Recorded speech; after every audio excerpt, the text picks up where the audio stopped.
De regreso a Noticias 24, impacto han generado las imágenes de la violenta encerrona sufrida por una mujer en plena autopista quien tuvo que escapar con sus dos pequeños hijos en brazos para huir de estos asaltantes. Queremos hablar de este caso, también de la sensación de inseguridad, ¿no? Los asaltos que han ocurrido en distintos malls de la capital, acá en Chicureo, otro también en Talcahuano. Estamos con Daniel Johnson, director ejecutivo de la Fundación Paz Ciudadana. Primero que nada, Daniel, buenas tardes, bienvenido a Noticias 24.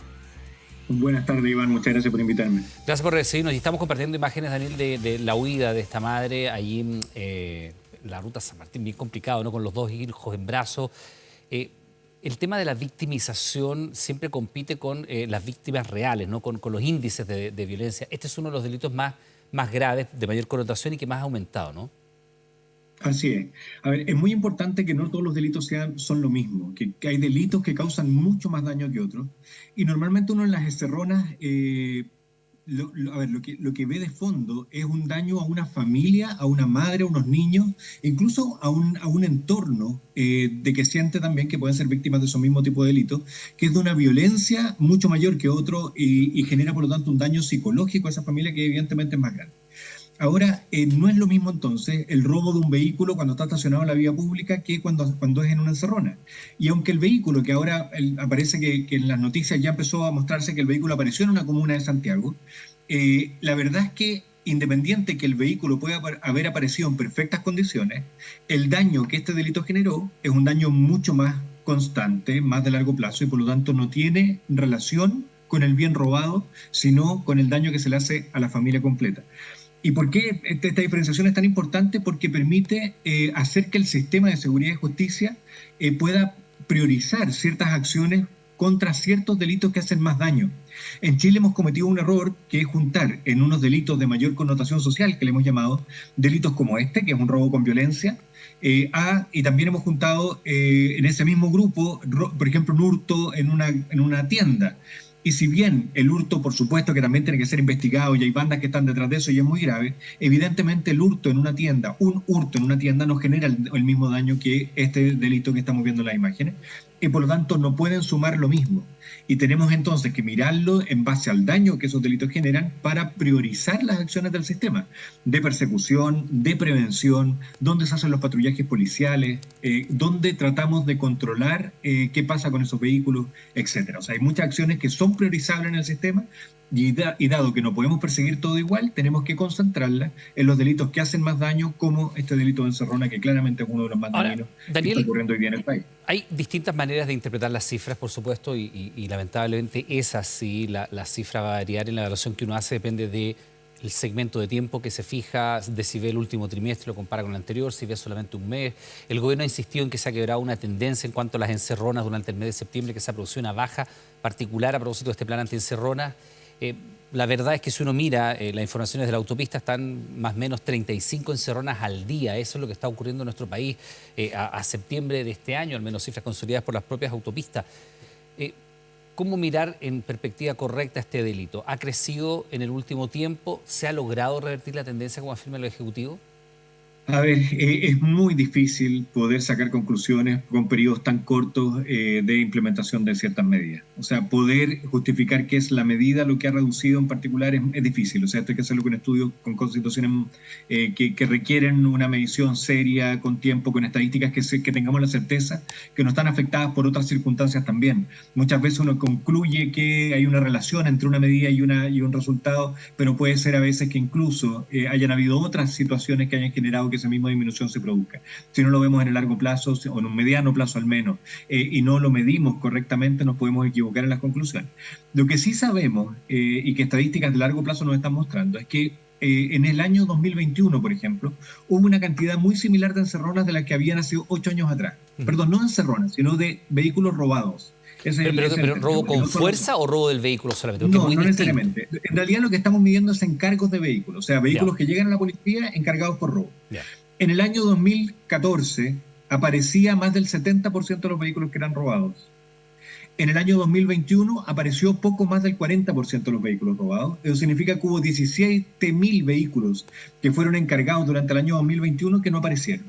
Entonces ya no podemos estar pensando en un delito que es puntual, que es de un grupo particular de normalmente jóvenes que cometen este delito, sino que tenemos que hablar de una red delictual que tiene capacidades para reducir 17.000 vehículos. Esto es una cantidad, son más de 50 vehículos o alrededor de 50 vehículos al día. Es más grande que cualquier automotora. Y son capaces de, esos son vehículos que no aparecen, no como el caso del video que afortunadamente al menos Sí. el vehículo apareció, sino que son vehículos que o se desarman y se venden por parte, o se clonan y se venden completos, o se exportan a otros países. Y eso necesita una red delictual. Ya, Entonces, no solo basta con prevenir, tenemos que investigar para identificar y desarticular a esa red, que es la que está generando este delito, que es el primer eslabón en el fondo del Estado. Daniel, lo que ocurre es que la Fiscalía hace pocos meses nada más sacó una caracterización de las encerronas en nuestro país, identifica los 25 puntos más complicados y también las características de quienes participan de los mismos, una participación creciente, por ejemplo, de menores de edad, que es muy relevante, y las razones para el robo de vehículos, ya de partida no da lo mismo el tipo de auto, no se busca solo, como era hace algunos años, autos de gama alta, sino que hoy día prácticamente los vehículos más populares son los que más se roban. Y las razones, decía la propia Fiscalía, uno, es para la reventa de los autos, para lo que se llama también el gemeleo, que es en el fondo duplicar un vehículo falsificando los papeles. El menor caso, sacarlo fuera del país cuando son vehículos de gama alta o 4x4, pero también muy relevante tiene que ver con las desarmadurías. Y ahí entra, por ejemplo, este dato que tú dices, cómo compiten los 35 encerronas al día versus los 50 automóviles que se roban al día. Es porque una cantidad muy relevante de estos vehículos terminan vendiéndose por partes y piezas, ¿no? Así es. Entonces, eso es lo primero es diagnosticar correctamente cuál es el problema que hay detrás para saber si la medida que estamos implementando va a resolver puntualmente un tipo de encerrona, pero no va a resolver el problema de fondo, que es este negocio informal, esta ya industria delictual que está detrás de las encerronas. Y no solo de las encerronas, estamos viendo el robo de cobre en el norte del país, estamos viendo también el robo de madera en el sur, el robo de salmones más al sur aún. O sea, hay mercados legales en Chile que están siendo permeados por bandas delictuales que instalan las capacidades de poder hacer la reducción de esos bienes que están robando. Y por eso cuando vemos la caracterización del delito y decimos, sí, mira, hay jóvenes que están participando, la verdad es que, de nuevo, esos son los primeros eslabones. Y si bien hay que perseguirlos y hay que tomar las medidas que corresponde en contra de esa persona que cometió el delito y también tratar de reinsertarla socialmente, lo más importante es seguir investigando y que la Fiscalía tenga la capacidad o monte rápidamente la capacidad para poder escalar en eslabones delictuales y llegar a desarticular las bandas que están operando. Eso se hace muy poco aún en Chile. Ahí tenemos una deuda muy grande.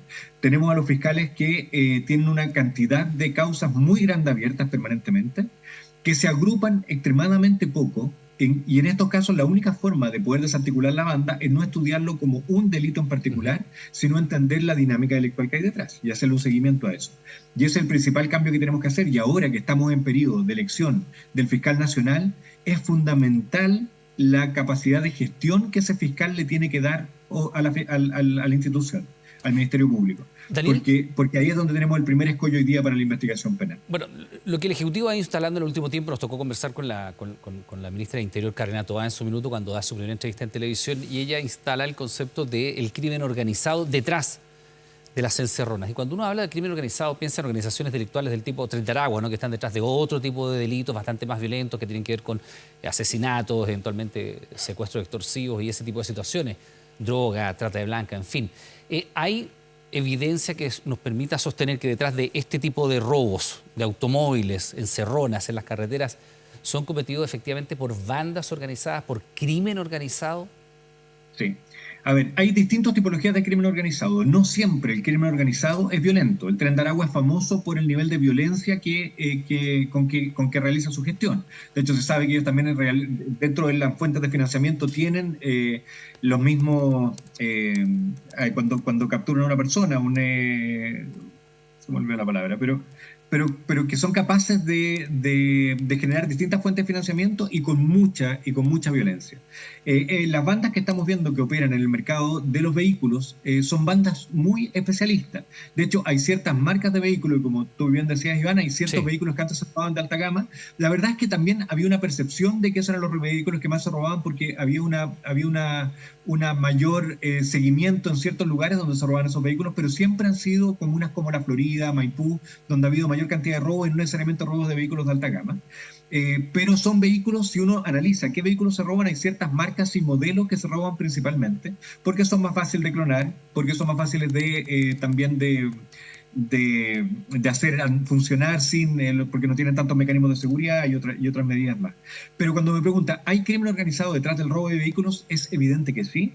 Y principalmente por dos cosas, porque hay una frecuencia de uso de armas en el robo que es muy grande, y el tener acceso a armas ya implica el involucramiento con una organización delictual que provee de esas armas. No es tan fácil conseguir un arma, afortunadamente, todavía en Chile, y por lo tanto hacerse un arma es que hay una organización que está proveyendo esa arma. Y en segundo lugar, por el volumen que hablábamos, reducir 17.000 vehículos al año implica una industria. Ya no es simplemente un delito para cometer otros delitos, un tour delictual o un alunizaje. Son vehículos que se roban para el desmantelamiento, para la clonación o exportación. Y eso evidentemente es un crimen organizado. Daniel, perdón, de hecho, si vemos los autos más robados en Chile, son bastante coincidentes con los autos más vendidos en el país y no tienen que ver necesariamente con vehículos de alta gama. Pueden ser costosos, pero en términos generales estamos hablando de vehículos 4x4, camionetas, más bien por ese tipo de automóviles. ¿Eso explicaría entonces que la fuente principal de este negocio es venderlos a posteriori, duplicarlos, y para eso se requeriría de toda esta organización que tú describes como también características de crimen organizado? Alguien encarga el robo del vehículo, este vehículo se desarmará en alguna desarmaduría clandestina, después se venderá por pieza, se reducirá en el mercado negro. En el fondo es eso. Así es. Primero, los 4x4 son vehículos muchos de la minería. Las camionetas de la minería en el norte son muy robadas. Y esos son exportados a países fronterizos que están en el norte del país, que sabemos que tienen medidas muy laxas para el control de vehículos que circulan por el país. Y por lo tanto, sabemos que hay un flujo que está circulando hacia allá.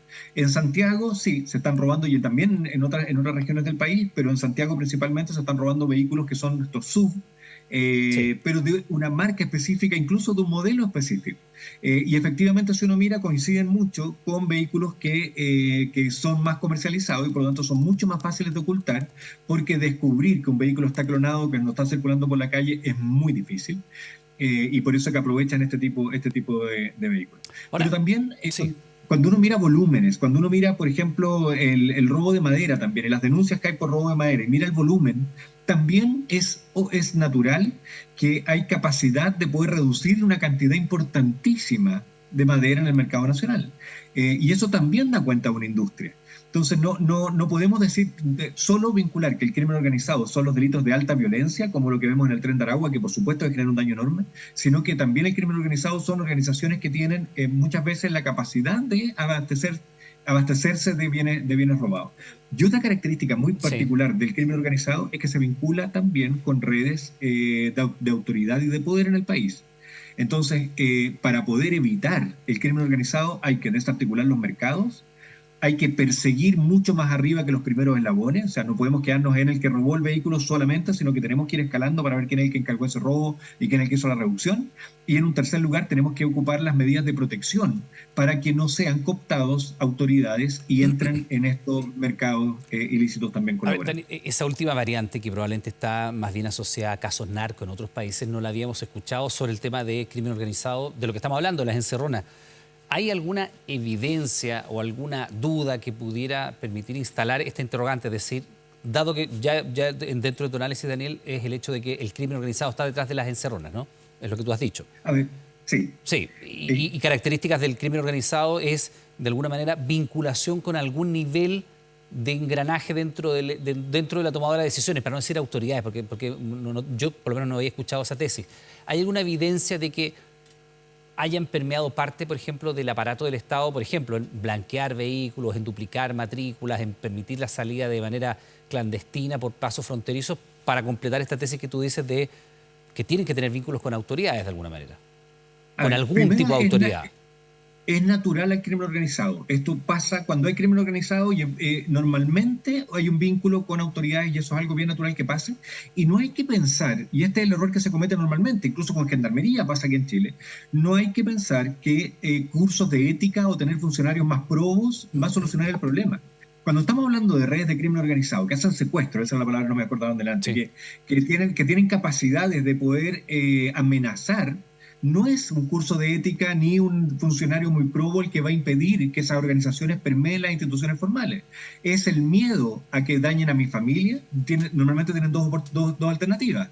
Me amenazan con dañar a mi familia o me pagan porque yo dé un beneficio a esa organización. Y frente a esa disyuntiva, la verdad es que es muy difícil negarse porque uno se siente absolutamente desprotegido y por lo tanto las medidas para revertir estas situaciones son proteger a los funcionarios públicos que pueden estar más amenazados y para tener capacidades de protección y que no se sientan tan vulnerables a ser amenazados y dañados por estas redes delictuales. Entonces, no es que yo te diga en tal caso en particular de vehículos o en vehículos hay claridad de un caso, pero muchos otros sí. O sea, hemos conocido funcionarios de gendarmería, hemos conocido casos de funcionarios policiales, incluso hemos conocido funcionarios municipales, y eso sabemos que hay casos. Distinto es pensar que tenemos un país corrupto en que tenemos totalmente cooptadas las organizaciones del Estado, que eso no es así todavía, afortunadamente. Tenemos mucho que proteger, pero no tenemos que ser miopes al fenómeno y tenemos que empezar a preocuparnos de proteger a estas autoridades para que no tengan el riesgo de caer en estas redes delictivas. Daniel, antes que se nos vaya el tiempo, también que genera mucho impacto, ¿no? Esta balacera que se produce en un centro comercial en Chicureo, Colina, en un horario muy familiar, sábado de 3 de la tarde, asaltan 2 tiendas de telefonía móvil, hay que decir, robaron 200 aparatos telefónicos o algo por el estilo, se recupera muy rápido porque tenían los GPS activados, pero llama la atención primero la cantidad de personas, cerca de 15, el horario, sábado, 3 de la tarde, la utilización de armas largas, incluso describen que estaban con metralletas semiautomáticas disparando al aire. ¿Ha mutado ese tipo de delitos en nuestro país? ¿Está mutando? Sí, y también aquí en ese tipo de delitos podemos pensar en que hay organizaciones delictuales mayores que están operando detrás. Sí, aquí tuvimos la suerte de recuperar los equipos, pero robar 200 equipos telefónicos de valores importantes y pensar que 200 teléfonos se pueden reducir fácilmente también es un error. O sea, también estamos frente a una capacidad no solo de robarlo, sino también después de comercializarlo. Entonces, el mismo caso que quizás en una magnitud distinta, que estamos viendo en los vehículos, y esto es algo que están demandando permanentemente los mismos empresas de la logística en Chile, que los camiones de ellos están siendo muy victimizados y se están perdiendo una cantidad muy importante de equipos. Ellos están pensando en esto de no solo activar los GPS, sino también el impedir que un teléfono que no es comercializado formalmente pueda operar en las redes chilenas, porque sabemos que podemos controlarlo eso exactamente, qué teléfono está formalmente vendido y cuál no, y también se podrían tomar medidas de ese tipo. Pero lo que sí es claro es que la capacidad de reducción es lo que nos da mayor conciencia de la capacidad que tienen las bandas delictuales que están operando en el territorio. Bien, pues Daniel Johnson, director ejecutivo de la Fundación Paz Ciudadana, te damos las gracias por esta conversación, que tengas una buena jornada, muy amable. Muchas gracias, muy Que buenas esté muy bien. noches a todos.